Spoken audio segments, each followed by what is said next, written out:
Welcome to my TV. ఈనాటి వార్తల్లోని ముఖ్యాంశాలు.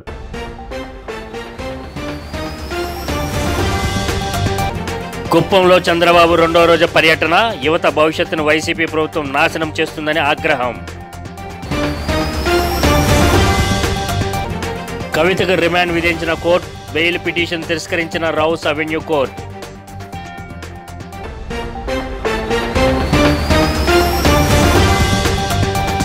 బెజవాడ కొత్త ఆటో నగర్లో అగ్ని ప్రమాదం. ఆయిల్ ట్యాంకర్ గోడౌన్లో జరిగిన ప్రమాదంతో ఎగిసిపడిన మంటలు.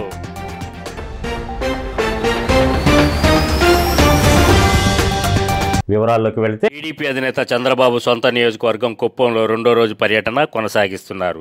కుప్పంలో యువత కోసం ఏర్పాటు చేసిన సభలో ఆయన మాట్లాడుతూ ఈ ప్రభుత్వం యువత భవిష్యత్తును నాశనం చేస్తుందని మండిపడ్డారు. యువతకు సరైన ఉద్యోగ ఉపాధి అవకాశాలు కల్పించడంలో వైసీపీ ప్రభుత్వం విఫలమైందన్నారు. తాను యువతకు ఐటీ ఉద్యోగాలు, కంప్యూటర్ ఆపరేటర్ ఉద్యోగాలు కల్పిస్తే ఈ ప్రభుత్వం మటన్ కొట్లు, ఫిష్ మార్కెట్లలో ఉద్యోగాలు అంటుందని చంద్రబాబు విమర్శించారు. వచ్చినప్పుడు వాళ్ళు వచ్చి పొత్తు పెట్టుకుందాం, ఈ రాష్ట్రాన్ని బాగు చేయడానికి మేము కూడా ముందుకు వస్తామంటే ఆ పరిస్థితిలో 12 లక్షల కోట్ల రూపాయలు అప్పు చేశాడు అప్పుల అప్పారావు. 12 లక్షల కోట్ల రూపాయలు. అదే మరి అన్ని వ్యవస్థల్ని సర్వనాశనం చేశాడు.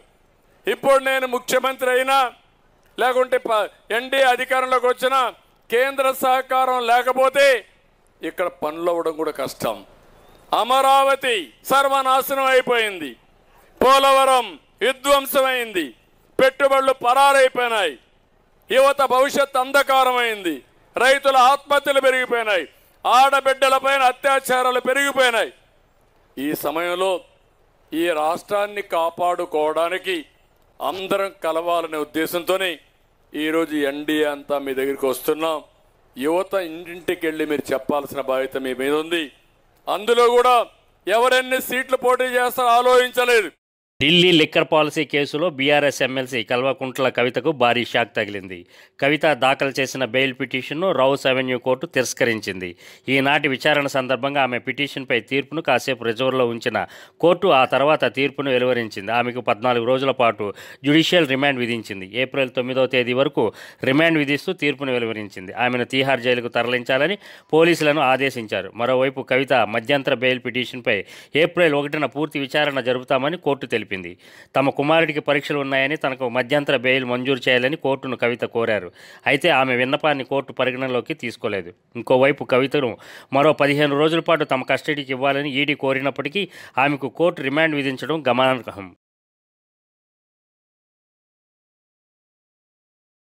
బెజవాడ కొత్త ఆటో నగర్లో భారీ అగ్ని ప్రమాదం చోటు చేసుకుంది. ఆయిల్ ట్యాంకర్ గోడౌన్లో ప్రమాదం జరిగింది. దీంతో మంటలు భారీగా ఎగసిపడ్డాయి.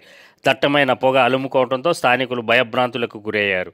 అగ్నిమాపక సిబ్బంది ఘటనా స్థలానికి చేరుకొని మంటలను అదుపులోకి తెచ్చారు. 4 ఫైర్ ఇంజిన్ల సాయంతో మంటలను అదుపు చేశారు.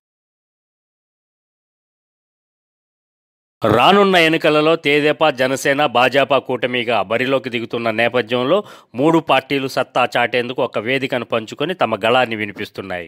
తాజాగా గాజువాక గ్రీన్ సిటీ ఆడిటోరియంలో జరిగిన కార్యక్రమం ఇందుకు వేదికైంది. తెదేపా ఎంపీ అభ్యర్థి శ్రీ భరత్, ఎమ్మెల్యే అభ్యర్థి పల్లా శ్రీనివాసరావు, 3 పార్టీల సమన్వయకర్తలు కన్నంరెడ్డి నరసింహరావు, కోన తాతారావు, ప్రసాదుల శ్రీనివాస్, జనసేన కార్పొరేటర్ దల్లి గోవిందరెడ్డి పాల్గొన్నారు. ఈ సందర్భంగా శ్రీ భరత్ మాట్లాడుతూ నియోజకవర్గ సమస్యలను అటు కేంద్రంలో ఇటు రాష్ట్రంలో చర్చించేందుకు గాను భారీ మెజారిటీతో గెలిపించాలని కోరారు. విశాఖ స్టీల్ ప్లాంట్ కోసం తెదేపా అనేక సందర్భాలలో పోరాడిన విషయాన్ని గుర్తు చేశారు. కేంద్రంపై ఒత్తిడి తేవాల్సిన రాష్ట్ర ప్రభుత్వం, ముఖ్యమంత్రి జగన్ ఎందుకు ఆ పని చేయలేదో ప్రజలకు చెప్పాలన్నారు. 3 పార్టీల కలయికతో వైసీపీలో గుబులు మొదలైందని అన్నారు. ప్రతి కార్యకర్త ఈ 58 రోజులు బాధ్యతగా పనిచేసి ఎన్డీఏ కూటమి అధికారంలో వచ్చేందుకు కృషి చేయాలన్నారు. ఉక్కు ప్రైవేటీకరణ, గాజువాక భూ సమస్య, గంగవరం జట్టి నిర్మాణం, నిర్వాసితుల ఉపాధి సమస్య వంటి పరిష్కారం కోసం కూటమి అధికారంలోకి రావాలన్నారు. ఈ కార్యక్రమంలో 3 పార్టీల నేతలు, కార్పొరేటర్లు, మహిళలు పెద్ద సంఖ్యలో పాల్గొన్నారు. మరోసారి ప్రధానమంత్రి ఎన్డీఏ కూటమి వస్తే ఖచ్చితంగా మోదీ గారి నాయకత్వంలో 3వ స్థానానికి వస్తుంది. 2020 నాటికి ప్రపంచంలో నెంబర్ 1 స్థానానికి వెళ్లే విధంగా ప్రధానమంత్రి మోదీ గారు మద్య మాఫియా ప్రజల ప్రాణాలతో చాలా పాల్గొన్నారు. ఇందాక మన అభ్యర్థి శ్రీ పల్లా శ్రీనివాసరావు గారు తెలియజేశారు. 100% ఓటు ట్రాన్స్ఫర్ ఎవరికైతే ఇక్కడ అభ్యర్థులకు ఇచ్చారో జనసేన, బీజేపీ, టీడీపీ టీడీపీ అభ్యర్థి ఎవరైతే ఇచ్చారో అన్ని మన 3 పార్టీల ఓట్లు ఖచ్చితంగా మనకి నిర్ణయించినటువంటి ఎంపీ అభ్యర్థికి ఎమ్మెల్యే అభ్యర్థికి వేస్తేనే మనకు ఉన్నటువంటి పెట్టినటువంటి మీటింగ్కి అర్థం. ఇప్పుడున్నటువంటి వేదిక మీద ఉన్నటువంటి పెద్దలందరూ కూడా కింద ఉన్నటువంటి నాయకులు కానీ జనాల అభిప్రాయం ఎట్లా తెలుపుతారు? ఓటు రూపంలో. సో ఆ ఓటు రూపం అనేది మీకు ఇవాళ అవకాశం వచ్చింది. That is point number 1. Steel plant issue ఎంత సీరియస్ అనేది ప్రత్యేకంగా ఇక్కడే మనం అందరం అబ్జర్వ్ చేయబోతున్నాం. నెక్స్ట్ మన ప్రత్యర్థి గురించి కూడా ఇక్కడ మాటలు జరిగినాయి.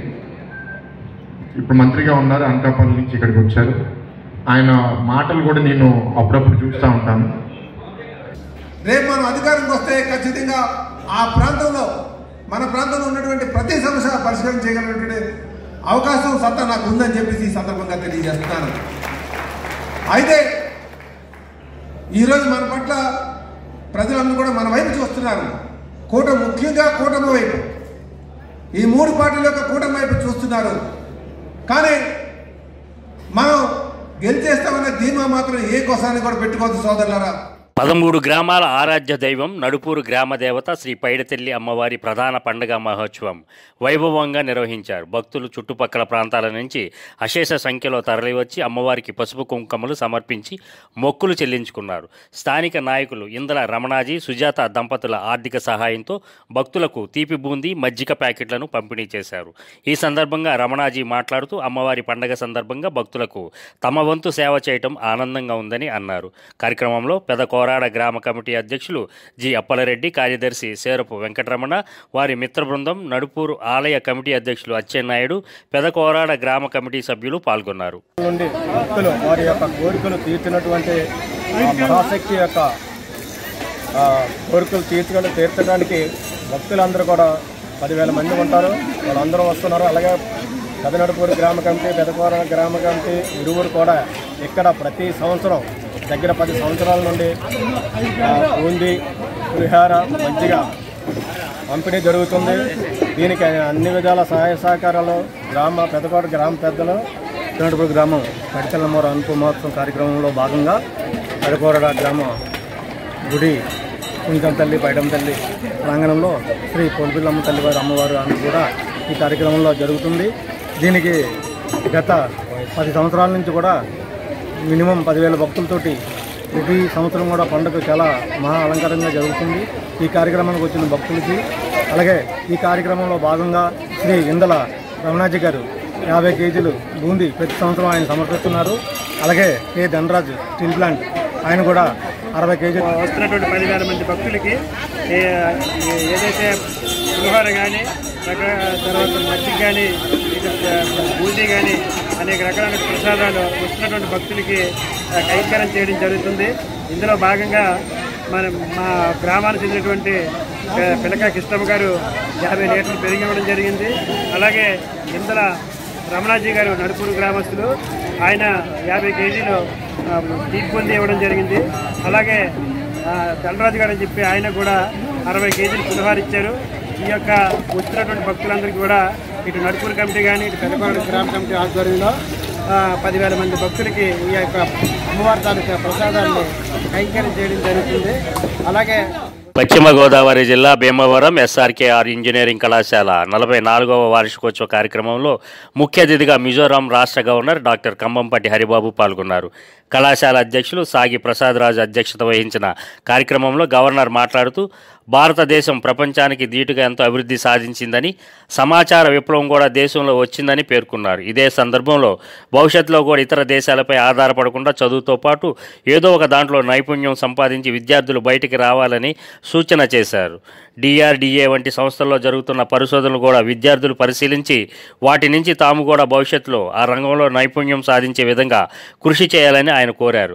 కళాశాల సెక్రటరీ అండ్ కరెస్పాండెంట్ సాగి రామకృష్ణ నిశాంత్ వర్మ, గౌరవ chairman P Krishnamraju, director doctor M Jagapathiraju, principal doctor K V Muralikrishnaraju తదితరులు పాల్గొన్నారు.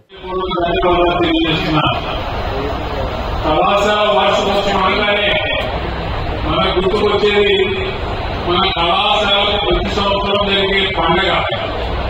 మనం ప్రతి సంవత్సరం ఏదైతే సంక్రాంతి జరుపుకుంటామో, దసరా, దీపావళి లాంటి పండుగలు జరుపుకుంటామో, కళాశాలలో సంవత్సరానికి ఒకసారి వార్షికోత్సవ పండుగ జరుపుకుంటాం. అటువంటి పండుగలో మన సాంప్రదాయం ఏంటంటే మిత్రుల్ని, బంధువుల్ని అందరినీ పిలిచి ఆహ్వానించి మంచి భోజనం పెట్టి కలిసి వెలిసి ఒక రోజు గడపడం పండుగ యొక్క సాంప్రదాయం. అదేవిధంగా ఇవాళ మీ కళాశాల వార్షికోత్సవ పండుగలో నన్ను కూడా మీ బంధువుగా, మీ మిత్రులుగా నన్ను ఆహ్వానించి మీరు జరుపుకునే పండుగలో నన్ను కూడా భాగస్వామ్యం చేసేందుకు మీ అందరికీ హృదయపూర్వక ధన్యవాదాలు తెలియజేస్తున్నాను. ఏలూరు ఎమ్మెల్యేగా బడేటి చంటి గెలుపునకు జనసేన పార్టీ నాయకులు, కార్యకర్తలు కృషి చేయాలని, అత్యధిక మెజార్టీ సాధించే దిశగా జన సైనికులు పాటుపడాలని జనసేన ఏలూరు నియోజకవర్గ ఇన్ఛార్జ్ రెడ్డి అప్పలనాయుడు పిలుపునిచ్చారు. ఏలూరు పవర్పేటలోని జనసేన కార్యాలయంలో ఏలూరు అసెంబ్లీ కూటమి ఉమ్మడి అభ్యర్థి బడేటి చంటి, జనసేన ఏలూరు నియోజకవర్గ ఇన్ఛార్జ్ రెడ్డి అప్పలనాయుడుల కలయిక కార్యక్రమం టీడీపీ, జనసేన పార్టీల నాయకులు, కార్యకర్తల ఆనందోత్సాహాల నడుమ స్నేహపూర్వక వాతావరణంలో జరిగింది. ఈ సందర్భంగా నిర్వహించిన మీడియా సమావేశంలో రెడ్డి అప్పలనాయుడు మాట్లాడుతూ పొత్తు ధర్మాన్ని పాటిస్తూ బడేటి చంటి నాయకత్వానికి మద్దతు ఇస్తున్నామని, భవిష్యత్తులో ఆయన గెలుపునకు జనసేన నాయకులు, కార్యకర్తలు డివిజన్ల వారీగా కృషి చేయాలని పిలుపునిచ్చారు. ప్రభుత్వం దోపిడీ చేస్తూ ప్రజల్ని సర్వనాశనం చేస్తూ చీకట్లో నిత్యపడతా ఉందో ఈ తరుణంలో మరి రాష్ట్రంలో ఒక సుస్థిరమైనటువంటి ప్రభుత్వం రావాలన్నటువంటి ఆలోచనతో ఒకవైపున పవన్ కళ్యాణ్ గారు, చంద్రబాబు నాయుడు గారు, మోడీ గారు వీళ్ళంతా కూడా ఆలోచన చేసి ఏదైతే ఒక రాక్షస పాలన నుంచి ప్రజలను రక్షించాలి, యొక్క వారి యొక్క దౌర్జన్యాన్ని రక్షించాలి, వారి భక్తులు కల్పించాలనేటువంటి ఆలోచనతోనే ఈరోజు ఏర్పడింది. మరి కూటమి అభ్యర్థిగా ఏలూరు నియోజకవర్గ రెడ్డప్ప నాయుడు గారు కూడా న్యాయం జరగాలనే ఉద్దేశంతో మేము కూడా చెప్పడం జరిగింది. తప్పనిసరిగా ఆయన ఏదైతే ఆశిస్తున్నారో ఆ పదవి కంపల్సరిగా మేము ఇస్తామని చెప్పి వాళ్ళు కానీ వీళ్ళు కానీ నాయకత్వం వారు చెప్పడం జరిగింది. ఎందుకంటే అది ప్రత్యక్ష రాజకీయం కావచ్చు, పరోక్ష రాజకీయం కావచ్చు. ఎందుకంటే అవన్నీ మాలో కూడా ఉల్లో ఉండే నిర్ణయాలు తప్పనిసరిగా మేము ఇచ్చే విధంగా మేము పోరాటం చేస్తాం. ఎందుకంటే మా ఇద్దరి మధ్యన ఏం పొరపచ్చలు లేవు, అలాగే మా కార్యకర్తల మధ్యన కూడా లేవు. ఎందుకంటే స్వల్పంగా ఏదైనా ఇప్పుడు బాధ అనేది ఎవరికైనా ఉంటుంది. ఒకప్పుడు ఇద్దరు మనం కష్టపడి ప్రయత్నం చేసినప్పుడు మరి ఎవరికో ఒక. పశ్చిమ గోదావరి జిల్లా కాళ్ల మండలం దొడ్డనపూడి గ్రామంలో శ్రీ కేశవస్వామి వారి దేవాలయ పునఃప్రతిష్ఠా మహోత్సవం ఘనంగా నిర్వహించారు. శాసనసభ్యులు మంతెన రామరాజు, జనసేన పార్టీ ఇన్ఛార్జ్ జుత్తిగ నాగరాజు పాల్గొని పూజలు నిర్వహించారు. తెలుగుదేశం, జనసేన పార్టీ మండల పార్టీ అధ్యక్షులు, కార్యకర్తలు, నాయకులు పాల్గొన్నారు. కష్టపడి పని చేసుకుని ప్రతి ఒక్కరూ కూడా ఉన్నతమైన స్థాయికి వెళ్ళడానికి కానీ, అక్వా రంగంలో కానీ, వ్యవసాయ రంగంలో కానీ ఆ స్వామివారి ఆశీస్సులతో ముందుకెళ్ళడం జరుగుతూ ఉంది. ఎన్నో వందల సంవత్సరాలు చరిత్రమైనటువంటి ఈ యొక్క ఆలయాన్ని పునర్నిర్మాణానికి ప్రారంభించి ఆలోచన చేసినప్పుడు గ్రామంలో నుండి రైతాంగం కానీ, గ్రామ యొక్క పెద్దలు కానీ, గ్రామ యొక్క సర్పంచ్ గారు కానీ, ఎక్స్ సర్పంచ్ గారు, ఎంపీపీ గారు కానీ, గ్రామంలో నుండి పెద్దలందరూ, మూలస్వామి గారు కానీ, గ్రామంలో పేరున ప్రతి ఒక్కరూ కూడా ఎంతో ఆర్థిక సహాయాన్ని ఏర్పాటు చేయడం కానీ, ఎంతో వెచ్చించి ఈరోజు పునర్ప్రతిష్ఠ కార్యక్రమం చేయడం జరుగుతూ ఉంది. రాబోయే రోజుల్లో యొక్క చెన్నకేశ్వర స్వామి యొక్క శివుని యొక్క ఆశీస్సులతో అందరికీ కూడా అష్ట ఐశ్వర్య ఆరోగ్యాలు, సకల సంపదలు చేకూరాలని చెప్పి మనసావాచ కోరుకుంటూ, రాబోయే రోజుల్లో దొడ్డనపూడి గ్రామం అంటేనే చూస్తే ఏ ఒక్క టెంపుల్ కట్టినా కూడా చరిత్ర సృష్టించే విధంగా ఈ గ్రామంలో టెంపుల్స్ అన్ని నిర్మాణం చేయడం జరిగింది. నాటక రంగాన్ని ఆదరించి పూర్వ వైభవం తీసుకురావాలని ప్రముఖ నాటక రంగ కళాకారుడు డొంకాడ రామచంద్రరావు కోరారు. ప్రపంచ నాటక రంగ కళాకారుల దినోత్సవం సందర్భంగా విజయనగరం జిల్లా గరివిడిపట్నంలో ఆయన మై టీవీ ప్రతినిధితో మాట్లాడారు. రెవెన్యూ శాఖలో వీఆర్ఓగా సేవలు అందిస్తూ 1997లో ఉత్తమ వీఆర్ఓగా అవార్డును విజయనగరం జిల్లా కలెక్టర్ చేతుల మీదుగా తీసుకున్నానని, 32 ఏళ్ల పాటు రెవెన్యూ శాఖలో వీఆర్ఓగా సేవలు అందిస్తూ ఉద్యోగ విరమణ చేయడంతో ఇక పూర్తి కాలాన్ని నాటక రంగానికి అంకితమిస్తూ నాటక ప్రియులను మరింత ఉత్సాహపరిచే విధంగా ముందు సాగుతున్నట్లు తెలిపారు. ఇంటర్నెట్, సినిమాల ప్రభావంతో ఈ రంగం కనుమరుగైందని, అయినప్పటికీ ఈ రంగంలో కళాకారులు తమ ప్రతిభ ప్రదర్శిస్తూ ఈ రంగానికి జీవం పోస్తున్నారని అన్నారు. పాత్రలు పోషించి పండిత పామర్చే మనలు పొందాను. అలాగే బొత్స సత్యనారాయణ గారితో 3 సార్లు సన్మానం పొందాను. అలాగే కొత్త ఝాన్సీ గారితో 3 సార్లు సన్మానం పొంది ఆవిడ చేతుల మీదుగా వెన్నునంది బహుకరించారు. అలా కేంద్ర మంత్రి అశోక్ రాజు గారితో వెన్నునంది పొందాను. ఎన్టీ రామారావు గారితో సన్మానం పొందాను. ఒరిస్సా ముఖ్యమంత్రి జేబీ పట్నాయక్ 1976 సంవత్సరంలో ఒరిస్సాలో సన్మానం పొందాను. అలాగే వైస్ ఛాన్సలర్ ఇద్దరుతో ఆంధ్రప్రదేశ్ వైస్ ఛాన్సలర్ ఇద్దరితో సన్మానం పొందాను. అనేకమైన బహుమతులు అన్ని పొంది ఉన్నాను. 5 రాష్ట్రాల్లో ప్రదర్శన ఇచ్చి ఉన్నాను. నాకు ఎక్కువగా నచ్చిన పాత్రలు నారదులు, నక్షత్రులు అంటే మహా ఇష్టం. శ్రీకాకుళం జిల్లా ఇచ్చాపురం నియోజకవర్గం వైసీపీ ఎమ్మెల్యే అభ్యర్థి పెరయు విజయ, ఎంపీ అభ్యర్థి తిలకులు ప్రచారాన్ని ముమ్మరం చేశారు. పార్టీ ముఖ్య నేతలు, కార్యకర్తలు వెంటరాగా శ్రీ స్వేచ్ఛావతి అమ్మవారిని దర్శించుకొని పార్టీ ప్రచార రథానికి పూజలు చేసి ప్రచారాన్ని ప్రారంభించారు. అనంతరం రోటరీ క్లబ్లో జరిగిన పత్రికా సమావేశంలో పిరియా సాయిరాజ్, పిరియా విజయ్, తిలక్ తదితరులు మాట్లాడారు. అనంతరం ఇంటింటి ప్రచారం ప్రారంభించారు. ఈ కార్యక్రమంలో వైఎస్ఆర్సీపీ ఇన్ఛార్జ్ మున్సిపల్ చైర్పర్సన్ పిలక రాజ్యలక్ష్మి, డాక్టర్ దాస్, మాజీ MLA Lallu, MLC Nartu Ramarao, Nartu Narendra, MPTC, జెడ్పీటీసీలు, ముఖ్య నాయకులు పాల్గొన్నారు.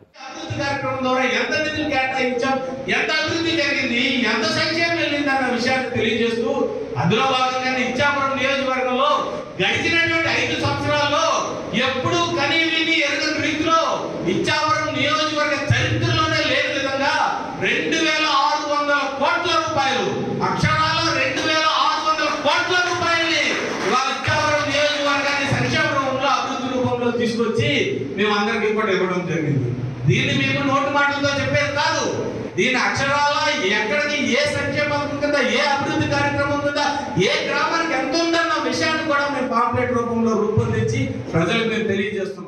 తల్లిదండ్రులపై ఆర్థిక భారాన్ని తగ్గించాలని తెలుగుదేశం పార్టీ రాష్ట్ర అధికార ప్రతినిధి పిఠాపురం మాజీ ఎమ్మెల్యే వర్మ విద్యార్థులకు సూచించారు. పిఠాపురంలో వర్మాస్ కావ్య ఫౌండేషన్ ఆధ్వర్యంలో శ్రీ వత్సవాయి గిరీష్ వర్మ నేతృత్వంలో ప్రతి సంవత్సరం నిర్వహిస్తున్న ఉచిత ఎంసెట్ కోచింగ్ సెంటర్ ప్రారంభోత్సవ కార్యక్రమం ఘనంగా జరిగింది. ఈ కార్యక్రమానికి ముఖ్య అతిథిగా వర్మ హాజరయ్యారు. ముందుగా కోచింగ్ సెంటర్ను మాజీ ఎమ్మెల్యే వర్మ రిబ్బన్ కట్ చేసి ప్రారంభించారు. అనంతరం విద్యార్థులతో మాట్లాడారు. ఈ కార్యక్రమంలో అధ్యాపకులు మాగాపు దైవం, కృష్ణవేణి, సురేష్, స్వరూప్, శ్రీనివాస్ రెడ్డి, సత్యశ్రీ, రమేష్, నాగేశ్వరరావు తదితరులు పాల్గొన్నారు.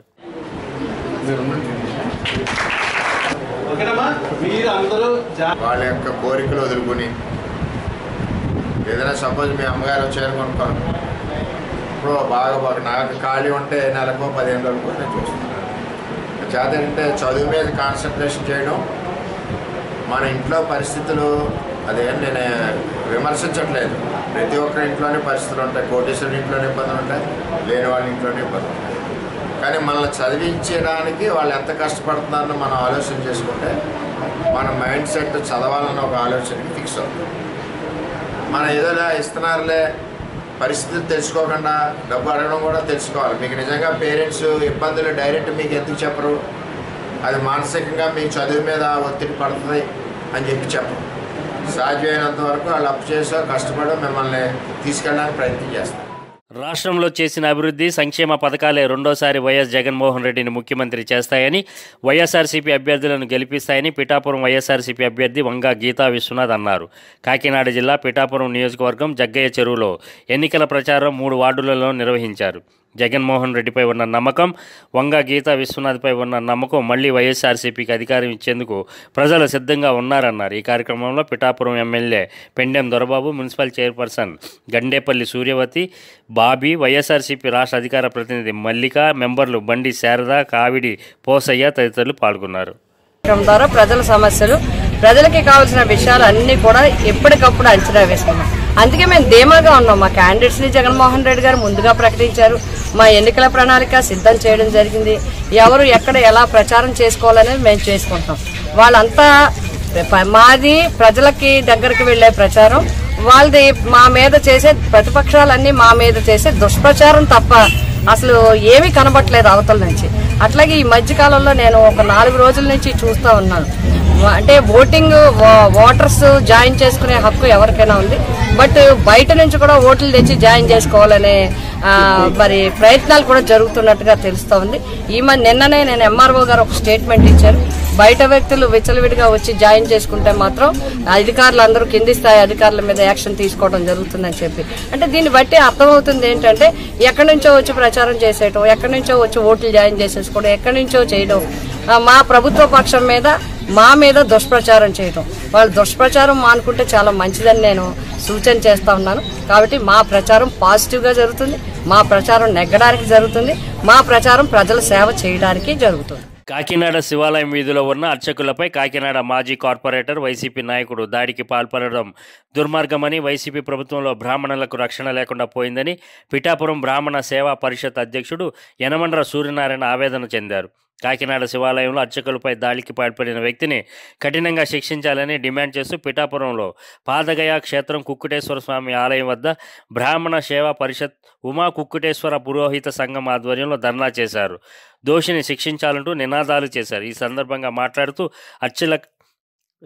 అర్చకులపై దాడి చేసిన వ్యక్తిపై తక్షణం చర్యలు తీసుకోకపోతే ఆందోళన చేస్తామని హెచ్చరించారు. కార్యక్రమంలో బ్రాహ్మణ సేవా పరిషత్ సభ్యులు, విశ్రాంతి ఉపాధ్యాయులు, సుబ్రహ్మణ్యం, పురోహిత్ సంఘం సభ్యులు, పురోహితులు పాల్గొన్నారు. గర్భాలయంలో పూజలు చేసే బ్రాహ్మణుడి మీద దాడి చేయడం అత్యంత విచారకరం. ఇది రాజకీయంగా అవనివ్వండి, ఇంకో రకంగా అవనివ్వండి, ఏం చేసినప్పటికీ కూడా ఆ బ్రాహ్మణుడి మీద జరిగిన దాడిని తీవ్రంగా ఖండిస్తూ అతన్ని దుర్భాషలాడి అతన్ని భౌతికంగా కొట్టినందుకు అతను క్షమాపణ చెప్పాలి. తర్వాత ఇంకోటి ఏంటంటే దీని మీద ఎఫ్ఐఆర్లు కట్టారు. చర్యలు శూన్యం. కేవలం అధికారులు కూడా ఇటువంటి చర్యల్ని మసిపూసి మారేడికాయ చేద్దామనే ఆలోచనలు కనపడుతున్నాయి. ఇది మాత్రం ఏమాత్రం మేము ఒప్పుకోం. ఇవాళ బ్రాహ్మణుల మీద జరిగేటువంటి దాడి చాలా దారుణమైనటువంటి పరిస్థితి.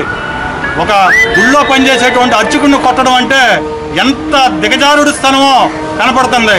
అంచేత బ్రాహ్మణుల ఐక్యత, బ్రాహ్మణుల యొక్క నినాదాలతోటి మేము దీన్ని ఏ స్థాయిలో అయినా సరే తప్పుని ఖచ్చితంగా నిర్భయంగా చెప్తాం. ఇది పార్టీలకి, మతాలకి అన్నిటికీ కూడా అతీతంగా భౌతిక దాడి, ఒక అమాయకుడి మీద జరిగినటువంటి దాడిది. ఇది కొన్ని నియమ నిబంధనలు ఉంటాయి. అభిషేకం చేసే టైంలో ఎవరు పట్టుకొచ్చి ఏమిచ్చినా సరే. శ్రీకాకుళం జిల్లా సోంపేటలో శ్రీ రమాలక్ష్మి సమేత సత్యనారాయణ స్వామి విగ్రహ ప్రతిష్ట కన్నుల పండుగగా ప్రారంభమైంది. ఈ నెల 26 నుంచి 30వ తేదీ వరకు ఋత్వికుల ఆధ్వర్యంలో వైదికంగా కార్యక్రమాలు నిర్వహించనున్నారు. ఈ కార్యక్రమంలో స్వామివారి ధ్రువమూర్తులు, చరమూర్తులను డోలు మేళాలు, బాణాసంచలన, భగవన్నామ స్మరణతో ఊరేగింపు ప్రారంభమై ప్రతిరోజు విశేష పూజలు, అనంతరం ప్రవచనాలు, సంగీత, సాంస్కృతిక కార్యక్రమాలు నిర్వహించనున్నారు. చివరి రోజులలో భాగంగా యంత్ర ప్రతిష్ట, పూర్ణహూతి, భక్త సమారాధన అనంతరం శ్రీ స్వామివారి కళ్యాణ మహోత్సవం నిర్వహిస్తున్నట్లు ఆయా నిర్వాహకులు తెలిపారు. మార్చి 26న ప్రతిష్ట మహోత్సవం సందర్భంగా మొదటగా ఈరోజు అంకురార్పణతో ప్రారంభమై 30వ తారీఖు ఉదయం ప్రతిష్టా మహోత్సవం, అనంతరం భక్త సమారాధన. అందులో భాగంగా ఈరోజు విగ్రహాలు గ్రామ పర్యటన చేస్తూ ఈరోజు నుండి ధాన్యాదివాసం, జలాదివాసం, పుష్పాదివాసం, చీరాదివాసం, అదివాసాల అనంతరం ప్రతిష్టా మహోత్సవం జరుగుతుంది. ఢిల్లీ ముఖ్యమంత్రి ఆప్ వ్యవస్థాపక అధ్యక్షుడు అరవింద్ కేజ్రీవాల్ అరెస్టు అప్రజాస్వామిక చర్యగా అఖిలపక్ష నేతలు ఆక్షేపించారు. కేజ్రీవాల్ అరెస్టును ఖండిస్తూ విశాఖ సిపిఐ కార్యాలయంలో అఖిలపక్ష సమావేశం రాష్ట్ర అధ్యక్షులు సీరా రమేష్ అధ్యక్షతన జరిగింది. ఈ సందర్భంగా సిపిఐ జిల్లా కార్యదర్శి ఎం పైడిరాజు, ఆమ్ ఆద్మీ రాష్ట్ర మహిళా నేత శీతల్ మదన్లు మాట్లాడుతూ ఇండియా కూటమి బలపడుతుందని తెలిసే కేజ్రీవాల్ను అరెస్ట్ చేశారని, ఢిల్లీ మద్యం కుంభకోణం విజయసాయిరెడ్డి బొందువే ప్రధాన సూత్రధారి అని, బీజేపీకి వ్యతిరేకంగా మాట్లాడే ప్రతి ఒక్కరిని అరెస్టు చేస్తున్నారని విమర్శించారు. బీజేపీ అవినీతిని ప్రశ్నించే వారిని అరెస్ట్ చేసి పబ్బం గడుపుకోవడమే బీజేపీ లక్ష్యంగా పెట్టుకుందన్నారు. కాంగ్రెస్ నేత సోడిదాస్ సుధాకర్ మాట్లాడుతూ రాజ్యాంగ వ్యవస్థను కాలరాస్తూ ప్రధాన ప్రతిపక్ష నేతలను బలహీనపరుస్తూ వారిని అరెస్టులు చేయడమే పనిగా పెట్టుకుందని, అందులో భాగమే కేజ్రీవాల్ అరెస్ట్ అని అన్నారు.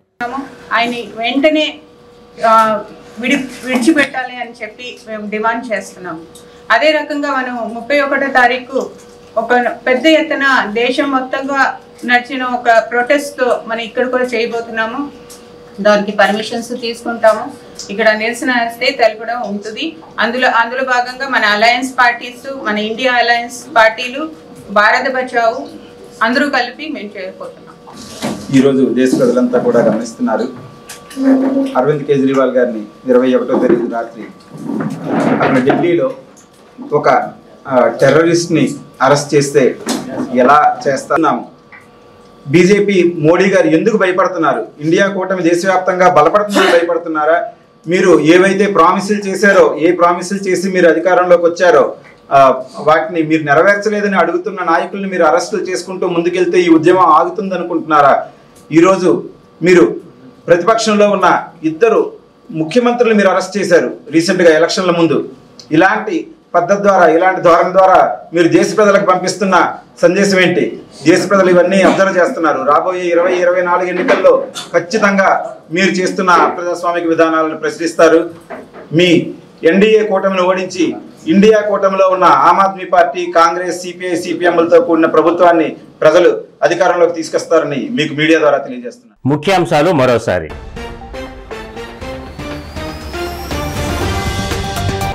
కుప్పంలో చంద్రబాబు రెండో రోజు పర్యటన. యువత భవిష్యత్తును వైసీపీ ప్రభుత్వం నాశనం చేస్తుందని ఆగ్రహం. కవితకు రిమాండ్ విధించిన కోర్టు. బెయిల్ పిటిషన్ తిరస్కరించిన రౌస్ అవెన్యూ కోర్టు.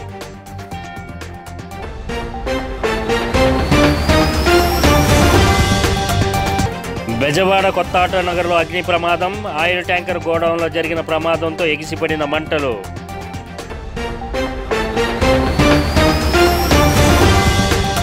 ఈ వార్తలు ఇంతటితో సమాప్తం. మరో బులెటిన్లో మరలా కలుద్దాం. అంతవరకు సెలవు. నమస్కారం.